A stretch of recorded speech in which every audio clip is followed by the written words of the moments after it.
Dia bilang waktu itu, ngapain papa kita nih buang-buang uang katanya buat baju gini katanya. Untuk jadi camat, dia nggak bisa apalagi mau jadi gubernur katanya. Karena saya tidak ada beban, saya lempang ya Pak. Iya, jadi artinya kepada teman-teman juga saya sampaikan, kalau memang saya dianggap tidak berhasil, tidak mampu, ya gak usah lama-lama. Ya, saya kan nggak akan ambil 1 rupiah pun dan saya nggak akan macam-macam. Dan saya sudah jelaskan kepada OPD hari pertama saya, jangan coba-coba bermain anggaran, silakan bekerja dengan baik, dan tidak ada setoran 1 rupiah pun kepada kepala daerah.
Assalamualaikum warahmatullahi wabarakatuh.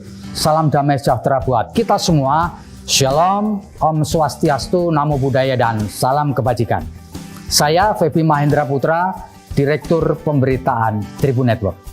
Tribuners, setelah ada kesepakatan antara pemerintah dengan Dewan Perwakilan Rakyat, maka pemilu pada tahun 2024 merupakan pemilu serentak. Pemilu di tahun yang sama akan diselenggarakan pemilihan presiden, pemilihan anggota legislatif, dan kemudian juga pemilihan kepala daerah. Konsekuensinya, sebelum tahun 2024 tidak ada pilkada. Oleh karena itu, para kepala daerah yang telah masa jabatannya habis sebelum tahun 2024, maka daerah itu ditunjuk seorang pejabat, termasuk di wilayah Provinsi Bangka Belitung. Saya sekarang berada di rumah dinas Gubernur Bangka Belitung, dan pada saat ini Menteri Dalam Negeri telah menunjuk Dr. Suganda Padapotan Pasaribu sebagai pejabat Gubernur Bangka Belitung. Kita akan ngobrol dengan Pak Suganda terkait dengan penunjukan beliau sebagai pejabat Gubernur Bangka Belitung. Ikuti ngobrol saya dengan beliau, Pak Suganda Padapotan Pasaribu. Yuk.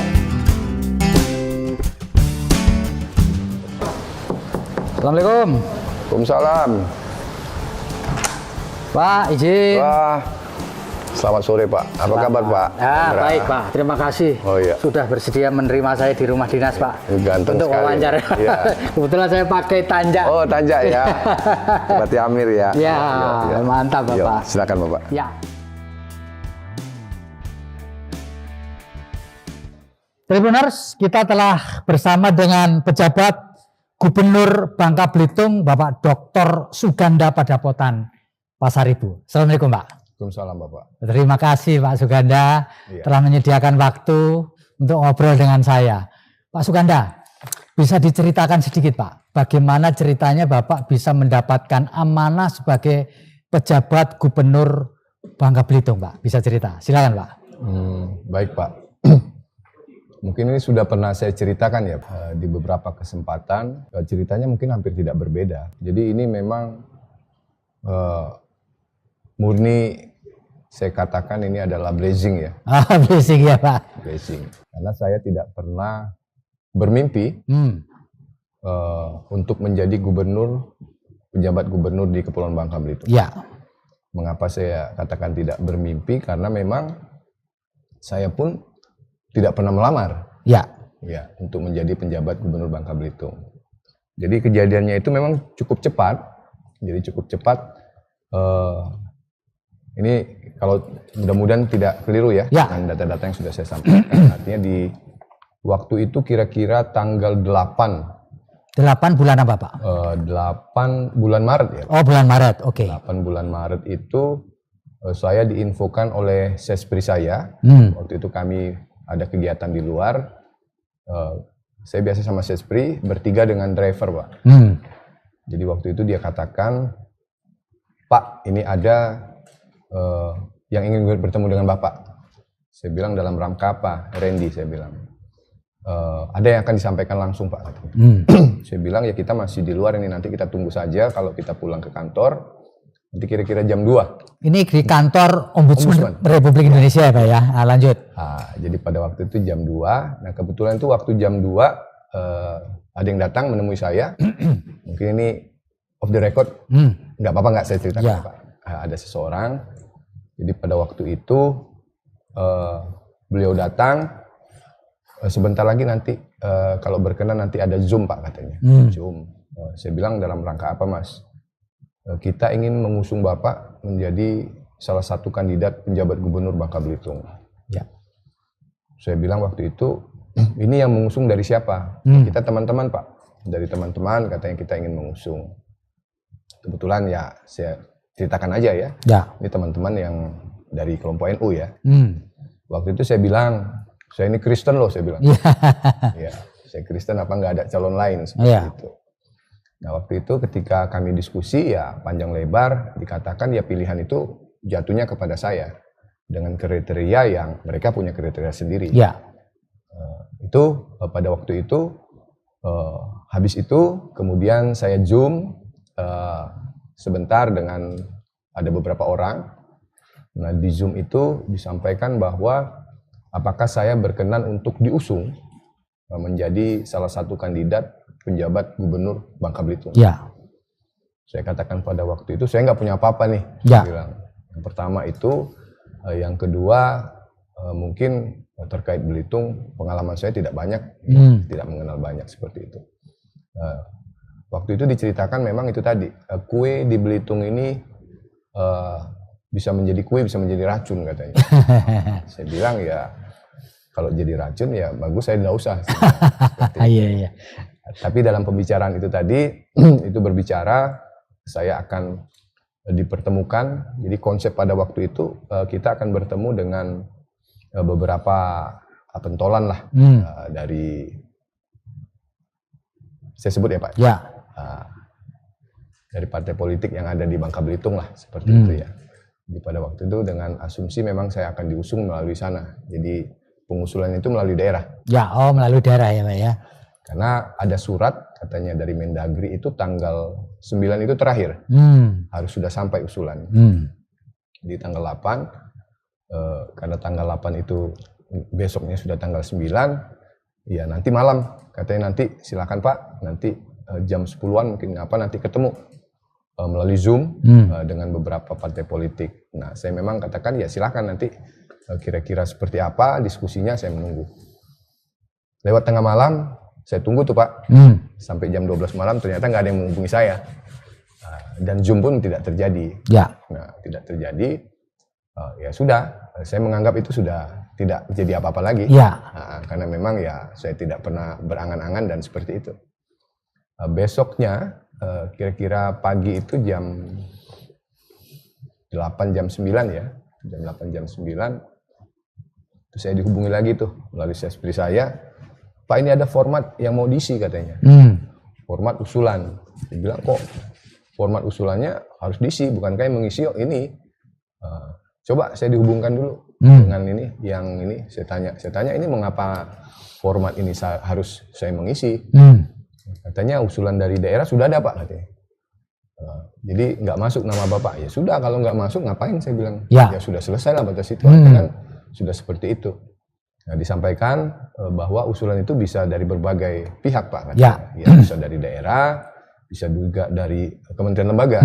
Jadi mencoba dari kementerian lembaga. Saya bilang ya kalau dari kementerian lembaga ya saya nggak jamin lah, karena saya eselon 1 satu-satunya di sini, saya bilang. Bagaimana saya nanti meninggalkan tugas dan sebagainya, itu saya ceritakan juga kepada teman-teman. Tapi katanya, Pak, tolong karena ini artinya keinginan kita untuk mendorong Bapak, ya dari situ. Ya, tadinya saya lihat, nah format yang dikasih dengan saya itu format untuk kabupaten kota itu. Bukan untuk provinsi. Ya. Jadi waktu masuk ke saya, ya sudahlah, saya kan orang administrasi ya Pak. Jadi saya teliti ini ngapain kabupaten kota, emang saya mau jadi bupati atau jadi wali kota. Pada waktu saya teliti, ya udahlah kalau memang ini kita perbaiki, saya perbaiki tuh formatnya, sesuaikan dengan format yang ada, dan sesuaikan bahwa ini PJ untuk usulan gubernur. Nah waktu itu diusulkan dari ombudsman sebagai lembaga negara. Nah pada waktu itu saya menghadap nih dengan salah satu komisioner ya. Ombudsman Republik Indonesia ya. Salah satu anggota ombudsman. Jadi sebutannya kalau di luar komisioner, kalau kami anggota Pak. Gitu ya. Pimpinan ombudsman yang 9 itu adalah anggota ombudsman. Jadi ombudsman itu ada 9 ombudsman. Satu anggota merangkap ketua, satu anggota merangkap wakil ketua, dan 7 anggota. Jadi semuanya 9. 9 ini artinya kolektif kolegial. Mereka mempunyai suara yang sama. Nah, saya kan harus mendapat dukungan Pak dari ya quorum lah paling tidak ya. Jadi dari anggota ombudsman memberikan support kepada Bapak. Jadi berapa jumlahnya Pak yang memberi support? 9 kan? 9-9-nya semua. Jadi artinya ketika saya diskusi itu kepada Pak James Lee Huta Barat waktu saya temukan pagi-pagi, Pak ini ada usulan kita akan diusung Pak. Dia langsung sambut, ini bagus Pak Sekjen katanya, kita usung. Cuma Pak saya bilang nggak bisa Bapak sendiri, ini kan harus atas nama pimpinan. Paling tidak siapa yang hadir ketika nanti dibawa di antar pimpinan, kita ada namanya pleno ya Pak. Nah itu artinya sudah kesepakatan. Ya sudah katanya, kalau gitu saya teleponin. Pak James Lee itu langsung teleponin Pak. Satu persatu ya Pak? Satu persatu dia telepon. Jadi si A, si B, si C ya rata-rata mendukung. Nah singkat cerita, karena sudah mendukung, saya menghadap Pak Ketua, dan Pak Ketua tanda tangan. Dan tanda tangan itu ya, satu lagi saya nggak pernah bawa ya Pak. Itu diambil dijemput lagi tuh. Dan saya ingat waktu itu kalau nggak salah ada 11 lampiran ya, ditujukan kepada pejabat A, B, C, karena itu seperti itu. Setelah itu dibawa, ya sudah, kata teman-teman ya Pak, kita coba melalui jalur ini. Karena ini masih memungkinkan. Jadi artinya jalur dari daerah saya sudah tidak masuk, artinya saya melalui kementerian lembaga. Nah itu prosesnya masuk barang tuh Pak. Jadi artinya saya tidak tahu lagi sampai dengan prosesnya itu, karena sudah masuk, ya saya ini dibilang gimana ya, saya tidak pernah bermimpi, tetapi ya saya percaya aja. Jadi saking percayanya saya, jadi hari Sabtu itu saya sudah buat baju Pak. Gitu ya? Ya. Jadi hari Sabtu itu saya sudah buat baju. Nah, jadi saya buat baju, saya ajak anak-anak, kami biasa itu setiap hari libur atau hari Sabtu Minggu, kami makan, nonton bareng-bareng dengan anak sama istri. Saya bilang ini kita ke pasar baru nih. Ditanya istri ngapain Bang? Saya pun buat baju, anak-anak saya ikut aja. Kami pilihlah pakaian yang, kan itu kan dari harga yang tertinggi sampai yang paling rendah ya Pak. Ya saya pilih yang tengah-tengah, tengah-tengah. Nah pada waktu itu memang sempat ada protes dari anak saya. Anak saya yang paling besar itu protes tuh. Tapi nggak ke saya, melalui mamanya. Dia bilang waktu itu, ngapain papa kita nih buang-buang uang katanya buat baju gini katanya. Untuk jadi camat, dia nggak bisa, apalagi mau jadi gubernur katanya. Itu anak saya yang paling besar Pak. Namanya Martua Renat. Jadi itu disampaikan mamanya kepada saya bilang ya kalau nggak jadi nggak apa-apa. Kita gantung lagi aja. Karena saya tahun 99 saya punya memori yang seperti itu ya Pak. Jadi 99 itu saya siap dilantik jadi camat, tapi nggak jadi. Gitu ya Pak ya. Dan bajunya pun masih tergantung sampai saat sekarang. Lengkap dengan atribut. Gitu ya Pak ya. Itu yang walaupun pada waktu itu saya masih lajang, tapi anak saya kan mendengar cerita itu. Oke, jadi camat aja nggak jadi. Ya, jadi camat saja nggak jadi katanya. Bermimpi menjadi, ya secara manusia sih is okay Pak, Ya. itu pikiran. Nah, selain itu juga mengapa dia protes? Karena terus terang, ya kami ya pas-pas saja Pak. Ya kami bukan berlebih ya, uang-uang yang ada itu ya pas-pasan aja. Ya. Jadi anak kami itu kan karena dia sudah meranjak, ya dewasa, dia tahu kan posisi keuangan anggaran kami. Ya dia bilang gitu, ngapain ngabis-ngabis uang gitu, kan bisa digunakan untuk yang lain kan, seperti itu.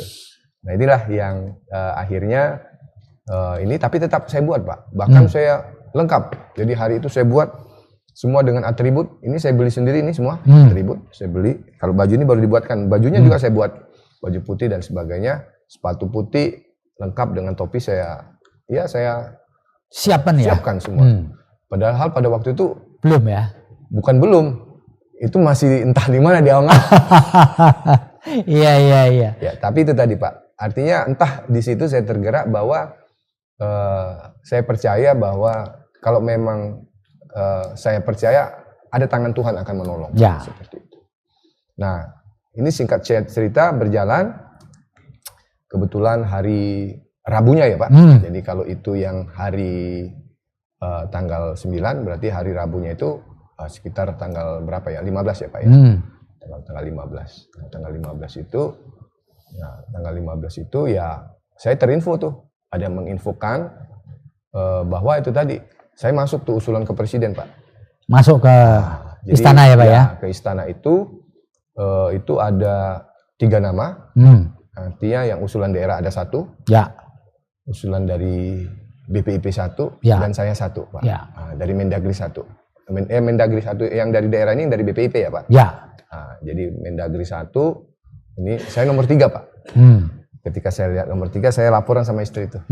Saya bilang, kita masuk tapi nomor 3. Nah, waktu itu istri saya sempat gini, bilang sama saya, itulah katanya, kan sudah saya bilang, ngapain ikut-ikut yang kayak gitu katanya. Nah, ini kan kau sama aja apa katanya kan, cuma nomor 3 dan sebagainya. Kan nggak mungkin jadi ya Pak. Ya Bapak mungkin lebih paham lah ya. Kalau kata orang ya calon-calon penggembira lah itu. Tapi itu tadi mungkin rencana Tuhan beda Pak. Jadi dalam perjalanan ya itu tadi artinya ya seiring berjalan, yang namanya ketika dia belum dilantik kan saya tidak bisa mempublikasi. Ya baru tanggal 30 itu saya dipanggil menghadap Pak Mendagri. Tanggal 30 Maret. 30 Maret Pak. Dipanggil Pak Tito Karnavian. Pak Tito Karnavian. Saya menghadap, disampaikan bahwa besok itu akan ada pelantikan. Jadi 1 hari sebelum pelantikan gitu? Iya, 1 hari sebelum pelantikan. Jadi 1 hari sebelum pelantikan, setelah saya diinfokan, ya saya karena itu tadi nggak gelabakan karena saya udah siap ya Pak, sebenarnya siap. Jadi artinya itulah pelantikan. Tapi waktu Pak Tito menyampaikan itu, apa yang Bapak rasakan? Ini kejutan, shock atau gimana? Kan tadi kan Bapak bilang ini kan saya nomor urut 3 ini kan? Iya, tapi sebelumnya kan yang namanya kabar-kabar angin itu udah kita dengar ya Pak. Tapi kan saya yang namanya kabar angin dan sebagainya itu ya selagi belum ada SK kan tidak bisa kita percaya. Jadi bukti. Jadi artinya saya masih percaya kalau memang saya jadi seperti itu. Nah, walaupun dalam prosesnya artinya yang ngawal saya itu ya nggak ada juga siapa mengawal saya, nggak ada. Karena ya nggak ada usaha siapa seperti itu. Karena masuk saja di sana. Nah infonya ya itu tadi, info-infonya ya saya masuk seperti itu Pak. Dan begitu Pak Tito menyampaikan, apa reaksi Bapak? Biasa saja atau kemudian bagaimana? Saya waktu itu ya nanti salah ngomong saya Pak ya. Ya saya biasa aja ya Pak. Biasa aja ya. Biasa aja. Dan pada waktu itu Pak Tito menyampaikan reasoning mengapa di antara 3 itu Bapak yang diberi amanah, memberikan alasan atau pertimbangan nggak pada waktu itu Pak? Memberikan informasi atau hanya memberitahu Anda terpilih gitu aja? Hanya memberitahu terpilih, tetapi kan secara kronologi Pak Tito menyampaikan ketika beliau pidato Pak. Jadi artinya proses ini sudah melalui tahapan-tahapan. Artinya sebelum masuk ke TPA juga sudah ada proses-prosesnya, baru nanti ke TPA itu yang dipimpin Presiden seperti itu. Jadi artinya informasi yang disampaikan Pak Tito itulah mungkin proses yang memang berjalannya seperti itu ya Pak. Tapi secara pribadi Bapak nggak tanya, kenapa saya yang dipilih Pak Tito? Nggak tanya secara pribadi Pak? Ya saya nggak berani nanya. Nggak berani ya Pak Nggak ya? berani, Pak. Dan memang ya secara etika nggak mungkin saya tanya gitu ya. Iya. Pak Suganda, apa yang kira-kira Bapak sangka ada kelompok yang menawarkan Bapak untuk menjadi PJ Gubernur Babel itu kira-kira reasoning mereka apa? Kan pasti Bapak tanya tadi ya. Ketika ada kelompok yang menyodorkan nama Bapak. Mengapa kok saya gitu? Ada nggak Pak pertanyaan? Ya, itu yang saya tanya. Kok Terus, saya gitu? apa jawabannya Pak? Ya artinya mereka sudah men-track saya seperti itu. Oh, jadi ya, gitu ya. Saya di track seperti itu ya saya merupakan salah satu pilihan mereka jatuh kepada saya. Nah, saya memang tidak menggali terlalu jauh. Tapi Bapak mengenal orang-orang itu? Mengenal. Oh, sebelumnya kenal ya Pak ya? Kenal. Jadi karena tidak semuanya saya kenal, tapi yang bertemu dengan saya itu saya kenal. Yang datang ke kantor saya kenal. Tapi yang lain-lain baru hari itu saya kenal. Baru hari itu saya kenal. Jadi orang yang pertama yang datang ke kantor Bapak kenal ya Kenal, Pak? iya. Pak, sebenarnya Bapak ini kan memulai karier jadi ASN dari bawah ya Pak ya? Ya dari bawah di Provinsi Sumatera Selatan, tepatnya di Musirawas Pak ya? Iya. Nah, apakah sepanjang karier Bapak menjadi ASN itu pernah bersentuhan dengan wilayah Bangka Belitung nggak Pak? Bersentuhan entah apa gitu? Selama ASN mungkin ya karena dulu kan yang namanya saya dari lulusan STPDN ya Pak, Sekolah Tinggi Pemerintahan Dalam Negeri. Kalau sekarang namanya IPDN.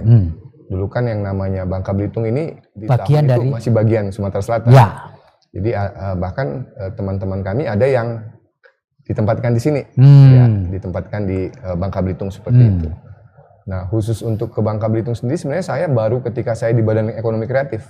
Oh, di Barencraft ya. Jadi pada waktu itu kebetulan saya membangun kearsipan. Jadi Barencraft ini kan baru. Ya. Saya waktu itu sebagai Kepala Biro Umum Kepegawaian, saya ingin menertibkan arsip-arsip kami. Jadi salah satunya kami belajar ke sini Pak, ke Bangka Belitung ini karena pada waktu itu Bangka Belitung ini arsipnya udah lumayan bagus. Oh gitu. Jadi kami belajar walaupun ke beberapa tempat, salah satunya Bangka Belitung. Situ ya saya jadi itu pertama kali bersentuhan dengan Bangka Belitung adalah ketika Bapak di Badan Ekonomi Kreatif ya Pak ya, untuk pengumpulan data ya Pak. Ya. Baik, Pak, begitu Anda ditunjuk atau mendapat amanah sebagai PJ, apa yang Bapak lakukan? Langsung mempelajari Bangka Belitung atau apa? Iya, jadi artinya ketika Bangka Belitung ya saya biasanya namanya kita belajar ya Pak. Ada pelajaran dulu di sekolah dulu, itu namanya Unpot Will ya Pak, analisis potensi wilayah. Ya. Jadi saya langsung memetakan Bangka Belitung ini seperti apa, konsepnya seperti apa, sehingga mungkin orang bertanya, kok ketika wawancara saya baru dilantik, saya sudah ada 5 program. Ya. Jadi program itu langsung saya buat juga memang saat itu. Oke. Jadi ketika saya membaca, ketika saya siap dilantik, hari itu saya pelajari malamnya, saya buat 5 konsep program yang saya ingin kembangkan. Nah, itu jadi artinya saya melihat apa sih sebenarnya yang menjadi tugas penjabat gubernur itu seperti apa, dan saya juga belajar sekilas. Jadi artinya ada program yang tidak bisa lepas, yaitu program tentang stunting, kemiskinan, inflasi, 2 program yang lainnya itu tambahan yang saya serap dari program strategis dan apa yang saya lakukan ingin dalam tata kelola. Jadi kalau boleh disebutkan, berapa lama Bapak mempersiapkan diri untuk menjadi PJ Gubernur ini Pak? Berarti hanya beberapa hari saja? Artinya ketika saya sudah masuk 3 besar itu. Oh, itu mulai ya Pak ya, Bapak 3 besar itu full saya data gitu ya? Mulai mencari Pak. Walaupun tidak artinya saya mulai apa sih Bangka Belitung ini. Oke, jadi ketika masuk nama 3 besar Bapak mulai full data ya Pak ya? Ya, full data saya cari, kira-kira Bangka Belitung ini seperti apa. Saya lihat ini kepulauan, ada banyak sekali pulau dan sebagainya, berapa sih kabupaten kota yang ada, berapa sih kira-kira jumlah penduduk, potensi apa, itu sudah saya gali Pak. Bapak belajar sendiri atau mengumpulkan bahan sendiri atau berdiskusi dengan sejumlah orang Pak? Sendiri Pak. Oh sendiri saja? Sendirian saja. Ya, tidak ditemani atau mungkin Bapak punya kenalan di sini enggak Pak ya? Oke ya Pak ya, tidak ada ya Pak ya. Pak bisa cerita Pak, Bapak dulu kan memulai karier di Sumatera Selatan di Musirawas. Kok mendadak kemudian ditarik ke Badan Ekonomi Kreatif itu gimana Pak ceritanya Pak? Oh, ceritanya itu saya mengikuti seleksi jabatan. Oh, seleksi ya Pak ya? Seleksi jabatan. Hmm. Jadi pada waktu itu saya sebenarnya saya sudah 3 kali eselon 2 tuh di daerah. Karena di daerah saya melihat bahwa perkembangan karir itu kan untuk eselon 2A cuma 1 Pak. Kalau di kabupaten itu cuma sekda. Ya. Ya, saya tahu diri dong. Ya. Maka saya punya kesempatan untuk menjadi sekda. Jadi artinya saya mencari peluang-peluang. Sebenarnya bukan ke Badan Ekonomi Kreatif, saya sudah mencoba sebelumnya di Kementerian Perekonomian. Oh gitu. Di situ saya masuk juga sampai tahap terakhir, tapi tidak terpilih. Oh, awalnya di Kementerian Perekonomian Pak ya? Kemenko Perekonomian. Lalu mencoba lagi di? Setelah itu saya coba lagi di Badan Ekonomi Kreatif. Ketika di Badan Ekonomi Kreatif, ya ternyata saya terpilih. Pada waktu itu, ya hampir juga tidak dikasih juga. Karena kebetulan waktu itu penjabat bupatinya teman satu angkatan saya. Oke. Ya karena ini saya diskusi, iyalah saya bilang saya kan kembangkan karir, dikasih saya Pak. Oke. Pak, bagaimana ceritanya pula Bapak kemudian mendapatkan amanah sebagai Sekretaris Jenderal di Ombudsman Republik Indonesia? Apakah juga mengikuti proses seleksi juga Pak? Seleksi Pak. Jadi mungkin saya itu seleksi yang ke-4 kali ya. Jadi saya mencoba berapa kali dan nama saya memang selalu masuk ke presiden ya Pak. Tapi kalau saya tanya, orang nanya mengapa saya bisa masuk, saya bilang mungkin presiden lihat nama saya berulang-ulang masuk nih. Bertanya juga beliau mungkin kan. Penasaran juga ya Pak. Orang ini namanya ada terus tapi nggak masuk. Karena mungkin nggak ada yang bawa ya Pak. Iya. Gitu ya. Pak, ketika sepanjang Bapak menjadi pejabat gubernur, pernah nggak bertemu secara pribadi dengan presiden Pak? Belum pernah Pak, tapi kalau dalam mimpi, semalam saya mimpi Pak. Mimpi lagi, jadi saya gendong anak tuh, ada Pak Presiden, kami salaman aja gitu. Saya gitu. Ya.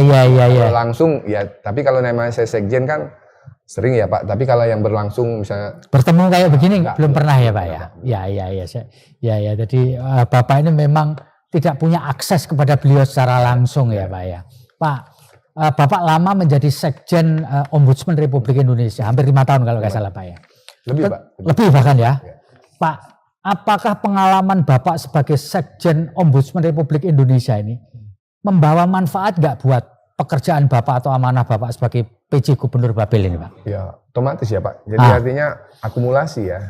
PJ Gubernur ini, saya kan dari bawah ya Pak, dari tingkat kecamatan. Sekretaris camat ya dulu Pak? Sekretaris. Saya dari bawah bahkan Pak. Ya, saya dari Kasubsi Pak. Jadi masuk dulu 2A Pak ya, jadi pegawai negeri ya? Pegawai negeri 2A. Kemudian karena kita sarjana penyesuaian, golongan 3. Saya pertama Kasubsi itu eselon 5B Pak. Ya, melambat menjadi sekcam, seperti itu. Jadi artinya secara administrasi pemerintahan, ya paling tidak saya paham betul apa yang dikerjakan oleh seorang kepala daerah seperti itu. Ditambah lagi mungkin ketika saya di Ombudsman, artinya terkait dengan pelayanan publik itu seperti apa, yang kira-kira yang bagus atau tidak.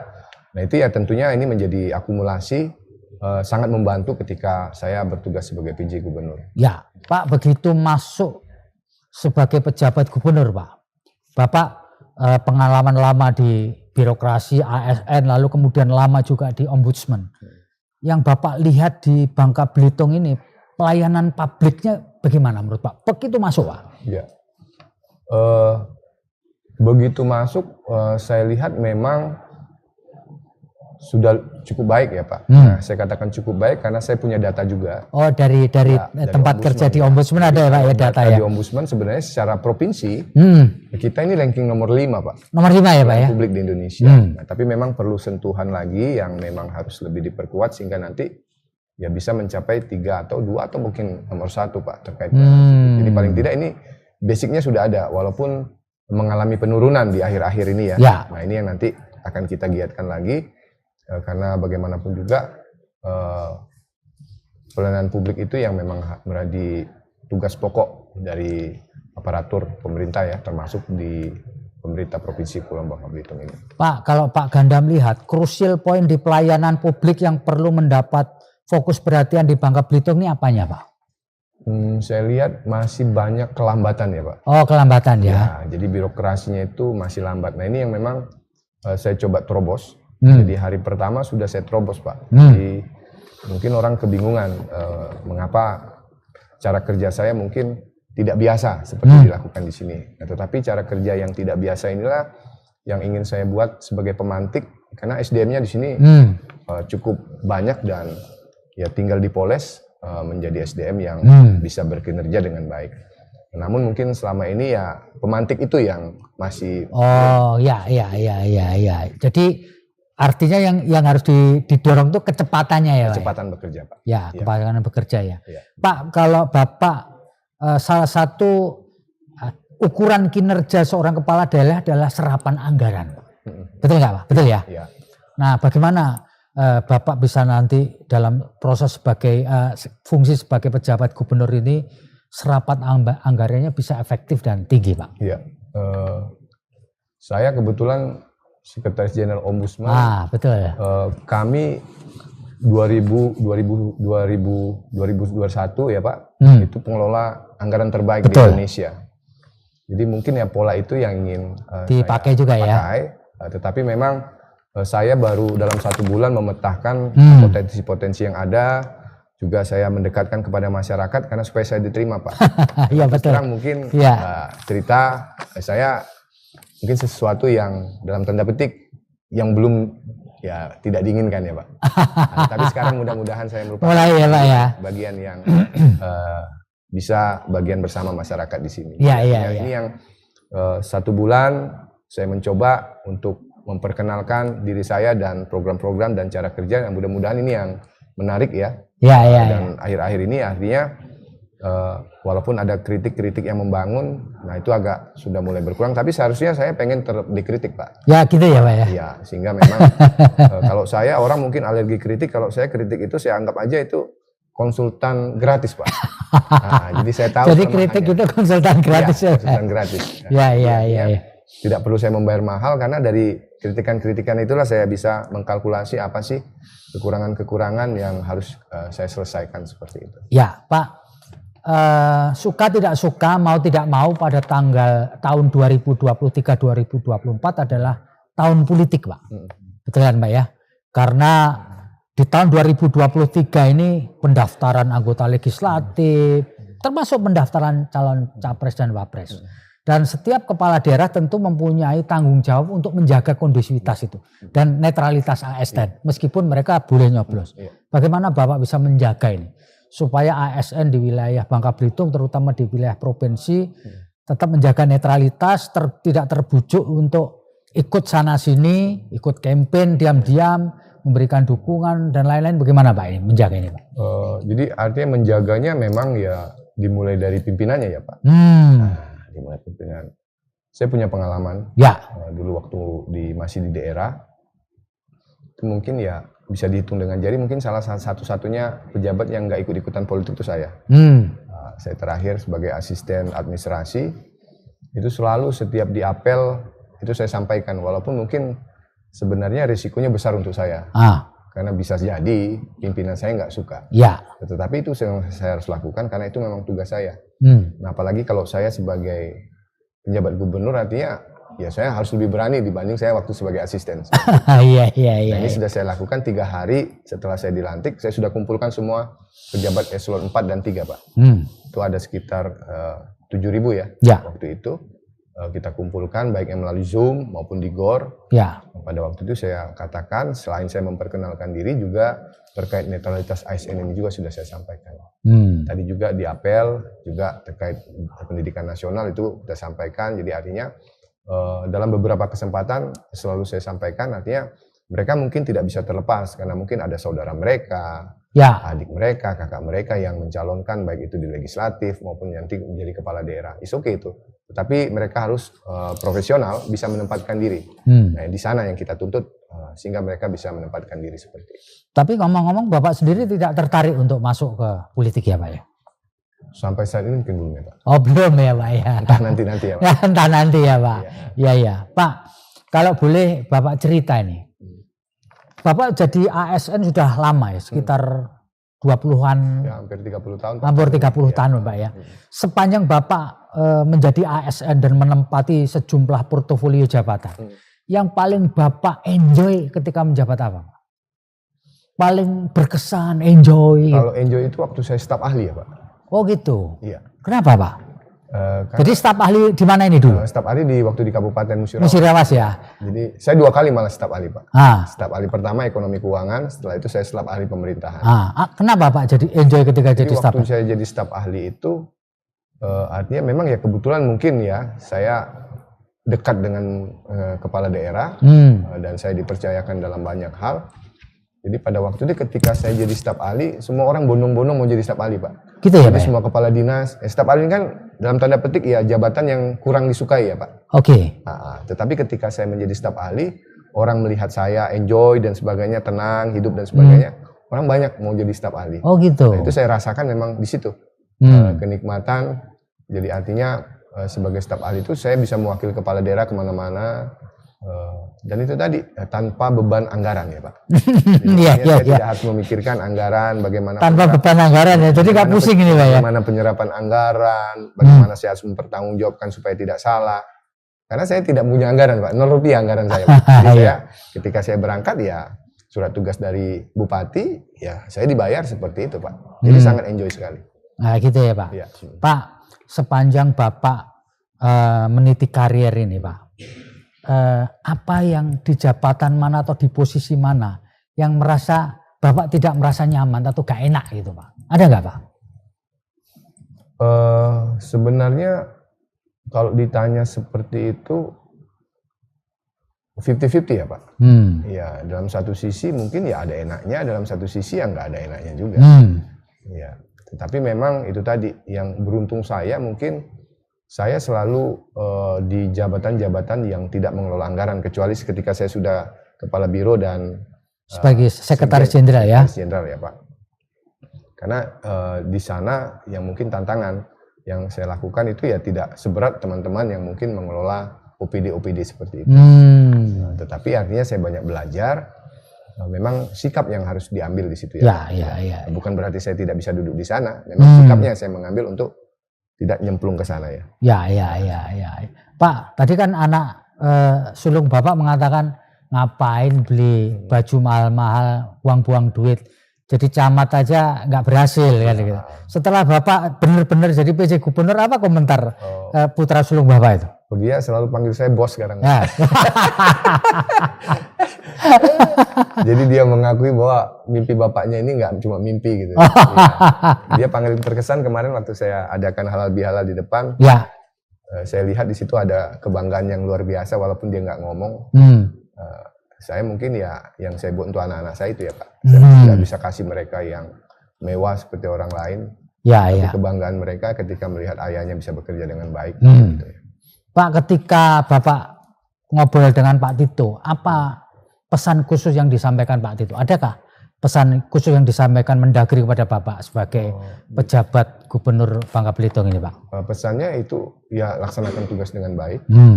Jadi ketika bekerja jangan ada target-target. Ya target-target mungkin dalam tanda petik ya Pak. Iya. Target-target ya.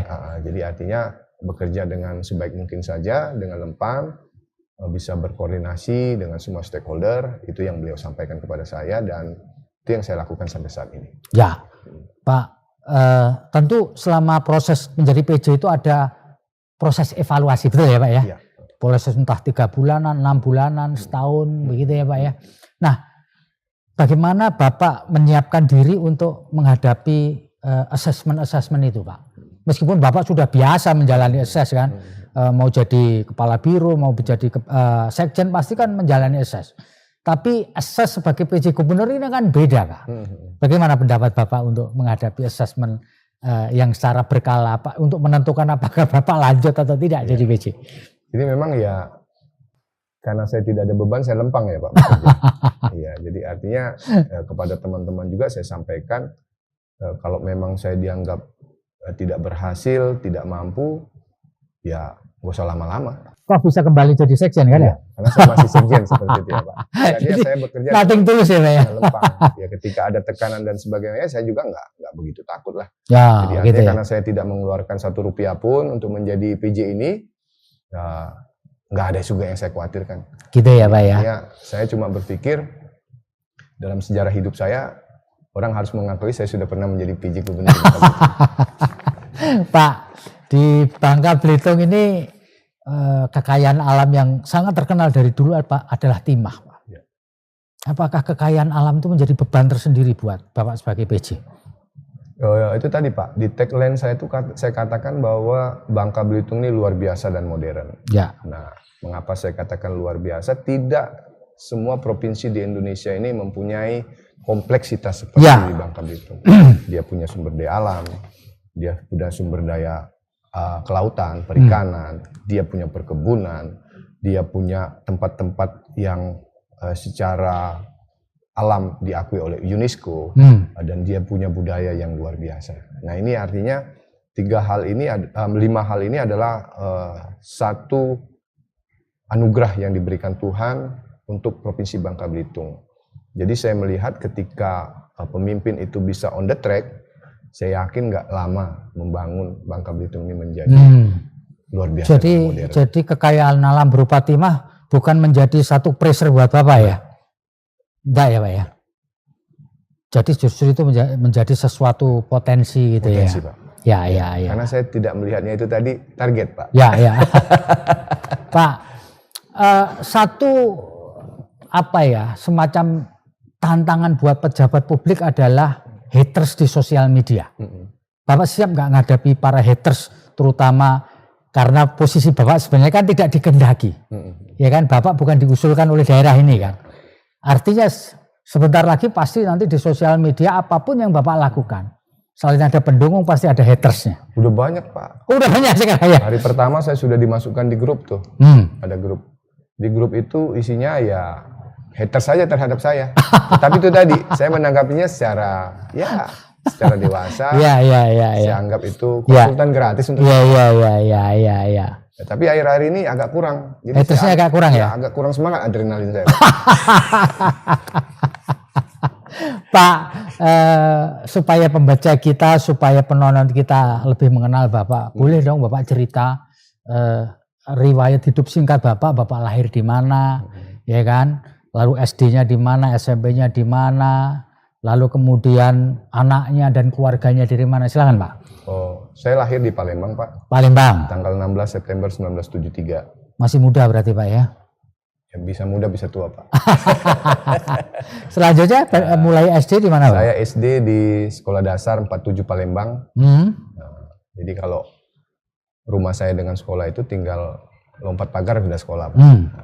Sudah itu saya di SMP 8 Palembang. Ya. Kemudian saya melanjutkan di SMA 5 Palembang juga. Kemudian saya melanjutkan di Sekolah Tinggi Pemerintahan Dalam Negeri. Jadi sebenarnya dari segi kampung, Bapak satu kampung dengan Pak Tito dong ya? Sama-sama dari Palembang sama Pak Budi Karya, Menteri Perhubungan. Kalau saya sih terus terang, kalau Bapak nanya Pak Tito, baru tanggal 30 itulah saya bertemu dengan Pak Tito. Oh gitu ya? Meskipun sama-sama wong gitu, tapi belum pernah bertemu sebelumnya? Belum pernah bertemu. Ya. Pak, kalau boleh saya tahu, orang tua bekerja jadi apa Pak? Bapak saya almarhum polisi Pak. Oh polisi, jadi keluarga polisi ya Pak? Polisi Pak. Ibu polisi juga? Ibu saya kebetulan ya wira swasta ya Pak. Wira swasta. Jadi setelah STPDN Bapak melanjutkan S2, S3 di mana Pak? STPDN saya penempatan karena saya kontingen Sumatera Selatan. Saya pulang, waktu itu memang ada yang pulang ada yang enggak Pak. Oh gitu? Kebetulan saya pulang ke daerah. Nah daerah itu saya ditempatkan di Musirawas. Nah di Musirawas itu tadi saya katakan ketika saya tidak jadi dilantik camat ya saya cari kira-kira potensi apa yang bisa meningkatkan saya. Saya sekolah lagi Pak, saya ngambil S2 di UI. Untuk apa Pak? Tugas belajar Pak. Enggak, maksudnya mendalami bidang apa di S2 lah? Di sana sosiologi Pak. Oh sosiologi pembangunan. Ya? Sosiologi pembangunan di UI Pak ya? Di UI. Jadi sosiologi. Kelar dari situ? Kelar dari situ saya kembali ke daerah. Saya kembali lagi menjadi sekcam lagi. Sekcam lagi, ketika jadi sekcam itu artinya memang saya lihat nggak mungkin ada perkembangan saya Pak untuk menjadi camat. Karena sudah 2 kali saya gagal menjadi camat. Jadi saya logika berpikir saya ya tidak usah saya paksakan. Saya menghadap bupati waktu itu, kemudian ditempatkan saya di Bapeda. Dari Bapeda, kemudian saya di kepegawaian. Nah di kepegawaian itu tuh saya kan sering, kebetulan saya mengirim orang untuk sekolah ya Pak. Nah, saya pikir ya mengapa saya tidak sekolah juga mengambil S3. Oke. Nah, waktu itu saya ngambil S3, saya tugas belajar Di mana, Pak? di Universitas Pajajaran. Oh, di Bandung. Ya, Ngambil S3 untuk ilmu pemerintahan. oh ilmu pemerintahan. Jadi Ya. sambil S3 karena supaya cepat, supaya nggak pulang-pulang, saya ngambil S2 lagi, Pak. Oh gitu. Ya, di Universitas Jadi sudah S2 ngambil S2 lagi? S2 lagi. Nah, dulu perkiraan saya mengapa saya ambil S2 lagi walaupun sama-sama FISIP. Artinya saya kan tidak linear tuh, pemerintahan, sosiologi, S3-nya pemerintahan. Saya ngambil S2 lagi untuk pemerintahan, Pak. Oke, supaya linear gitu ya. Nah, karena harapan saya kemarin, saya paling jadi dosen atau jadi apa ya, Pak. Jadi memang saya nggak pernah berpikir lagi untuk menjadi pejabat seperti itu. Baru setelah sekolah selesai, saya pulang ke daerah. Kebetulan saya bisa menyelesaikan dengan cepat pada waktu itu, 2 tahun 4 bulan. Pulang ke daerah, harusnya jatah sekolah saya masih 2 tahun lagi. Saya pulang, ya keberuntungan lagi Pak, nasib baik menyertai saya 2 minggu. Saya dilantik waktu itu jadi staf ahli. Nah, mulai jadi staf ahli itulah mungkin saya mulai dekat dengan kepala daerah dan seterusnya seperti itu. Pak, itu karier Bapak tadi sekolah. Sekarang keluarga, Pak. Istri Bapak siapa, anak berapa gitu, Pak? Istri saya bernama Maya Krista Sidaputar. Pegawai negeri sipil juga? Pegawai negeri sipil, kami bertemu di Musirawas, Pak. Oke. Dia memang dari USU. Kebetulan dia PNS-nya penempatan di Musirawas, kami ketemu di sana. Kami berkeluarga, artinya kami mempunyai 3 orang anak. Yang pertama Martua Renat William Pasaribu, yang kedua Hansel Gilbert Varian Pasaribu, dan yang ketiga Benedik Pasaribu. Jadi anak Bapak yang sulung berprofesi sebagai apa? Anak saya masih mahasiswa, Pak. Oh, masih mahasiswa ya. Mahasiswa, yang kedua itu SMA, mungkin naik kelas 3, sebentar lagi perguruan tinggi, dan yang kecil itu baru mau SMA kelas 1, ini kelas 3 SMP sekarang. Jadi Nyonya masih berstatus sebagai pegawai negeri sipil? Berstatus pegawai negeri sipil, cuma sudah 4 tahun cuti di luar tanggung negara ketika ikut saya ke Jakarta. Nah, tahun ini nanti mungkin bulan 5 selesai, ini nanti kita urus lagi seperti apa nanti. Mungkin bisa penempatan mendampingi saya di sini seperti apa. Pak, sepanjang Bapak bertugas di sini, sebelumnya kan belum pernah bertugas di sini sama sekali ya. Kesannya apa, Pak? Kesannya, boleh kesan soal kulinernya, soal budayanya, soal orang-orangnya, soal cuacanya, soal apapun lah. Oh, kalau di sini ini ya sangat menarik ya, Pak. Ya. Jadi artinya kalau ditanya betah, saya betah ke sini, Pak. Ya. Jadi kalau sekarang ini kalau ada tugas ke Jakarta itu, sayang kalau saya tidak manfaatkan hari-hari saya itu untuk membuat inovasi-inovasi ya di Bangka Belitung ini. Jadi betah dari sisi makanan, dari sisi alam, juga masyarakatnya. Jadi masyarakat di sini ini memang awal-awalnya saya agak terkejut juga 1 hari 2 hari. Tapi setelah saya menyelami, oh inilah memang masyarakat Bangka Belitung pada prinsipnya mereka sangat ramah ya, Pak. Jadi memang tradisi mereka ketika kita sudah masuk ke dalamnya kita disambut dengan baik. Bahkan kemarin saya diterima oleh ada komunitas perdukunan, Pak, di Belitung. Jadi artinya di situ ada ratusan ya para tokoh-tokoh di sana. Saya diterima. Nah, setelah selesai di situ mereka bilang, ketika Bapak udah selesai sini, Bapak aman mau kemana aja di Bangka Belitung. Ya itu yang dianeh juga dengan tokoh-tokoh yang lain. Saya sudah berkomunikasi semua. Juga dengan mahasiswa, pemuda. Itu yang saya lakukan pertama kali adalah saya mengunjungi mahasiswa-mahasiswa kita yang ada di luar, baik itu di Jakarta, di Palembang. Jadi artinya untuk mengurangi berita-berita hoak yang tidak membangun, ya komunitas-komunitas inilah yang harus saya dekati sehingga mereka tahu saya, sehingga berita itu bisa dikonfirmasi dengan baik. Oke, Pak, ini pertanyaan terakhir saya, Pak. Terakhir benar nih, Pak. Bapak berada di kursi panas nih, meskipun hanya pejabat, tapi ini kursi panas karena mengelola anggaran yang lumayan besar. Apa yang akan Bapak lakukan supaya husnul khotimah, jadi tugas Bapak ini sampai selesai sukses, nggak ada urusan sama yang namanya KPK? Saya bilang, kalau orang bilang kursi panas, saya bilang nggak panas ya, Pak. Ini kursi nyaman ya, Pak. Karena saya nggak ada kepentingan ya, Pak. Iya. Saya kan nggak akan ambil 1 rupiah pun, dan saya nggak akan macam-macam. Dan saya sudah jelaskan kepada OPD hari pertama saya, jangan coba-coba bermain anggaran, silakan bekerja dengan baik, dan tidak ada setoran 1 rupiah pun kepada kepala daerah. Tidak ada kewajiban setor untuk Bapak ya? Nol ya Pak ya? Nol ya. Jadi kalau 0 rupiah, kalau kalian masih macam-macam, resiko tanggung penumpang. Risiko tanggung penumpang. Baik Tribuners, luar biasa kita telah ngobrol dengan pejabat gubernur Provinsi Bangka Belitung, Dr. Suganda Padapotan Pasaribu. Moga-moga obrolan kita berguna dan membawa manfaat dan tentu saja supaya beliau bisa melaksanakan amanah sebagai pemimpin di Provinsi Bangka Belitung ini sampai paripurna. Saya Vivi Mahendra Putra, Direktur Pemberitaan Tribun Network, pamit undur diri. Assalamualaikum warahmatullahi wabarakatuh. Shalom, Om Swastiastu, Om Santi Santi Om, Namo Buddhaya, salam kebajikan dan jangan lupa tetap bahagia.